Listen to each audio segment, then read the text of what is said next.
Lockdown సమయంలో మన కేంద్ర ప్రభుత్వం వారు వ్యవసాయ చట్టాలు ఏమైతే తీసుకొచ్చాయో మూడు, ముఖ్యంగా గిట్టుబాటు ధర, ఒకే మార్కెట్ ఒకే దేశం, కార్పొరేట్ వ్యవసాయ రంగం, ఈ మూడింటికి వ్యతిరేకంగా ఈవేళ మన భారతదేశ రైతాంగం అంతా కూడా చాలా యుద్ధం చేస్తుంది. మూడు కూడా ఉపసంహరించుకోండి అని చెప్పి. కానీ సెంట్రల్ గవర్నమెంట్ ఆఫ్ ఇండియా వారు ఉపసంహరించుకోము, సవరణ చేస్తాము అని వారు మాట్లాడుతున్నారు. అసలు ఏ సవరణ వద్దు, మీరు ఉపసంహరించుకోండి, మూడు చట్టాలను ఉపసంహరించుకోండి, అంతవరకు మా పోరాటం కొనసాగుతుంది అని వేళ రైతులు బంద్ ప్రకటించారు. ఏకంగా ఆ బంద్కు నేను హృదయపూర్వకంగా సంఘీభావం ప్రకటిస్తున్నాను. ముఖ్యంగా గిట్టుబాటు ధర.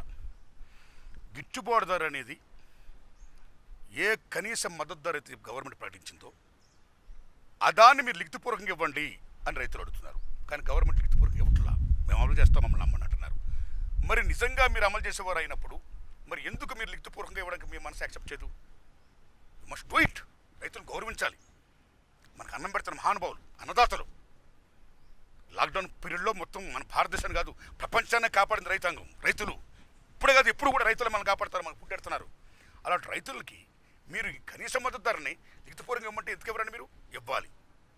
అన్నిటిని మించి కనీస మద్దతు ధర విషయంలో నేను కోరుకునేది ఏంటంటే, ఆ రోజుల్లో 20 ఏళ్ల క్రితమే భారతదేశంలో గిట్టుబాటు ధర లేక కరువు కాటకాలు వచ్చినప్పుడు రైతులందరూ ఆత్మహత్య చేసుకుంటుంటే అప్పుడున్న కాంగ్రెస్ గవర్నమెంటు ప్రముఖ వ్యవసాయ శాస్త్రవేత్త డాక్టర్ స్వామినాథన్ పిలిపించుకొని ఆయనతో కమిటీ ఏర్పాటు చేసింది.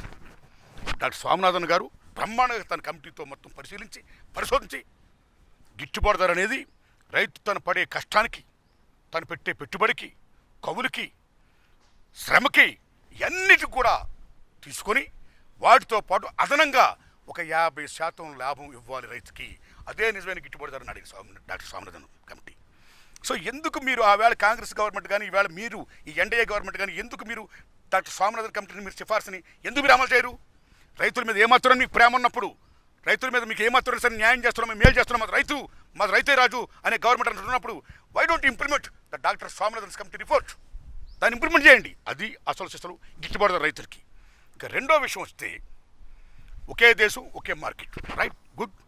ఒకే దేశం ఒకే మార్కెట్ అయినప్పుడు మీరు ఆటోమేటిక్గా మొత్తం వ్యవసాయ మార్కెట్లు ఏమైతే ఉన్నాయో మన భారతదేశంలో ఈవేళ టోటల్ కంప్యూటీకరణ చేసేసి, ఆన్లైన్ అని చేసేసి, కార్పొరేట్ రంగంలో విడేసి, ఎప్పుడైనా ఎక్కడి నుంచి ఎక్కడ పడినా ఎక్కడైనా సరే మనం ఆడేసుకోవచ్చు, మొత్తం మనం అమ్మేయచ్చు అనే రకంలో మీరు చేస్తున్నప్పుడు అందులో గడికి వ్యవసాయదారులు ఈవేళ మనస్ఫూర్తి చెప్తున్నా మీకు, అతివృష్టి వచ్చి, అనావృష్టి వచ్చి, కరువు కాటకాలు వచ్చి, అనేక రకాలుగా ప్రకృతి వైపరీత్యాల వల్ల, అలా గవర్నమెంట్ నుంచి ప్రోత్సాహ పథకాలు లేకపోవడం వల్ల, ముఖ్యంగా గిట్టుబాటు ధర ఇవ్వకపోవడం వల్ల అనేక కష్టాలు పడుతూ పగలించి రాత్రులుగా వాళ్ళు కష్టపడుతూనే ఉంటారు. అలాంటి రైతులకి ఎవరైనా ఈవేళ అవతల మాట్లాడే పార్టీ కన్నా రైతుకు ఒక రేటు మాట్లాడేది ఇవ్వకపోతే ఎన్నిసార్లు రైతు వాళ్ళ చుట్టూ తిరగాలి? మళ్ళీ పక్కన నరేంద్ర మోడీ గారు చెప్తున్నారు, పక్కన కోర్టు ఆడుతుంటుంది, అక్కడికి వెళ్తే ఇమ్మీడియట్గా వాళ్ళు యాక్షన్ తీసుకుంటారు అంటారు. రైతుకి ఇదే పని అంటే అక్కడికి వెళ్ళడం యాక్షన్ తీసుకోవడం అండి? అన్నీ ఎందుకు చెప్పండి? అంటే బడా పారిశ్రామికవేత్తల చేతుల్లో మొత్తం రైతు పండించి తన ఉత్పత్తి అంతా వాళ్ళు ధారాదత్తం చేయడం.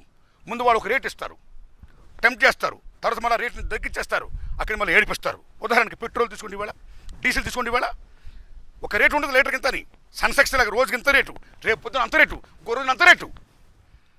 విమానాలు తీసుకోండి మీరు, ఒక రేటు ఉండదు, ఇవాళ ఇంత, రేపు ఇంత, మళ్ళీ ఎల్లుండి ఇంత, మళ్ళీ ఇవాళ అర్జెంట్ ఇంత. అంటే they are looting the time. అవసరాలని, ప్రజల అవసరాలని, వినియోగదారుల అవసరాలని మొత్తం అన్నింటిలో కూడా వాళ్ళు క్యాష్ చేసుకుంటూ లూట్ చేస్తారు. అలాగే బడా కార్పొరేట్ సంస్థలు కూడా ఈ ఒకే దేశం ఒకే మార్కెట్ పెట్టడం వల్ల రైతుల్ని పీల్చిపిప్పు చేస్తారు. రైతులు న్యాయం చేయరు, బికాజ్ వాళ్ళ స్వార్థం అది, వాళ్ళ లాభం అది. ఇక మూడోది ముఖ్యంగా కార్పొరేట్ వ్యవసాయ రంగం. మిత్రులారా, కార్పొరేట్ వ్యవసాయ రంగం అనేది మన భారతదేశంకి ఎట్టి పరిస్థితుల్లో కూడా ఇంప్లిమెంట్ కాకూడదు. టేక్ యూరోప్లో వ్యాస్ట్ ల్యాండ్ ఉంది, పాపులేషన్ తక్కువ ఉంది, అమోఘమైన జలవనరులు, మైదానాలు, బీభత్సం పాడి పంటలు ఉండేవి. అక్కడ మీరు యూరోప్లో తీసుకుంటే సగటు వ్యవసాయం 14 హెక్టార్లు. వెన్ కమ్స్ టు అమెరికా సగటు వ్యవసాయం 170 హెక్టార్లు. వెన్ కమ్స్ టు ఇండియా, మన భారతదేశం సగటు వ్యవసాయం 1.16 ఓన్లీ. వై? బికాజ్ భారతదేశం వ్యవసాయ ప్రధానమైన దేశం. 70% పైగా వ్యవసాయం మీద ఆధారపడి ఉన్నారు. అన్నిటిని మించి భారతదేశంలో చాలామంది రైతాంగం 2 ఎకరాలు 3 ఎకరాలు కష్టపడి పనిచేసుకుని బతున్నవాడు.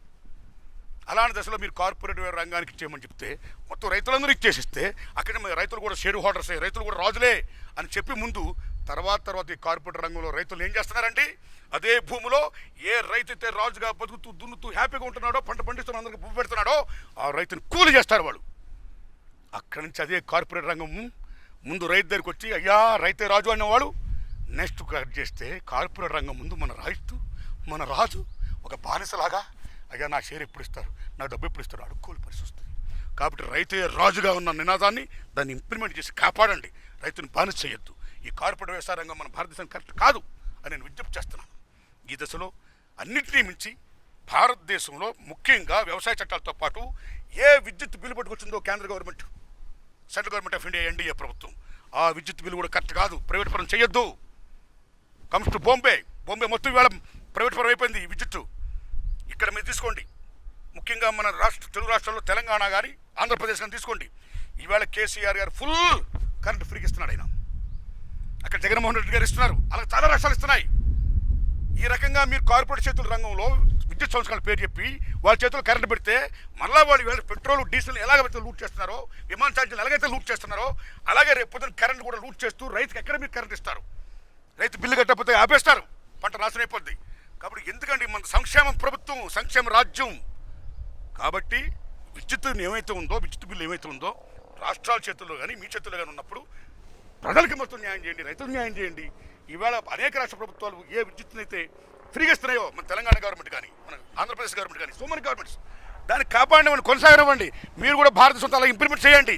కార్పొరేట్ రంగంలో ఎందుకంటే పెడతారు మీరు, మళ్ళీ వాళ్ళు లూట్ చేస్తారండి, వాళ్ళు పెట్టొద్దు సార్ ప్లీజ్. అందుకని నరేంద్ర మోడీ గారిని ఎన్డీఏ ప్రభుత్వం నేను విజ్ఞప్తి చేస్తున్నా, మీరు తీసుకొచ్చిన 3 చట్టాలు ఏమైతే ఉన్నాయో, రైతాంగ చట్టాలు ఏమైతే ఉన్నాయో వ్యవసాయానికి అనుకూలంగా, అవి వ్యవసాయానికి అనుకూలం కాదు, అననుకూలం. రైతులు ఏ డిమాండ్స్ కోసం వెయిట్ చేస్తున్నారో రైతుల డిమాండ్స్ని యాక్సెప్ట్ చేయండి. ది సేమ్ టైం ఈ విద్యుత్తు కరెంట్ బిల్లు ఏమైతే సంవత్సరాలు మీరు తీసుకున్నారో, సంవత్సరాల పేరు చెప్పి అది కూడా కరెక్ట్ కాదు, దాన్ని కూడా మీరు ఎత్తేసేయండి. చేసి అన్నదాత అన్నం పెడుతున్న రైతుని ఆదుకోండి. వాళ్ళ రూట్లను పాలు చేయకండి. ఆ రుణం తీర్చుకుందాం మనం ప్లీజ్. ఈ బంద్కి నేను సంఘీయం ప్రకటిస్తున్నాను. ఎన్డీఏ గవర్నమెంట్, నరేంద్ర మోడీ గారు ఇమ్మీడియట్గా రైతుల డిమాండ్స్ని యాక్సెప్ట్ చేసి ఆయన రైతుల పక్షపాతాన్ని చాటుకుంటూ ఉండాలని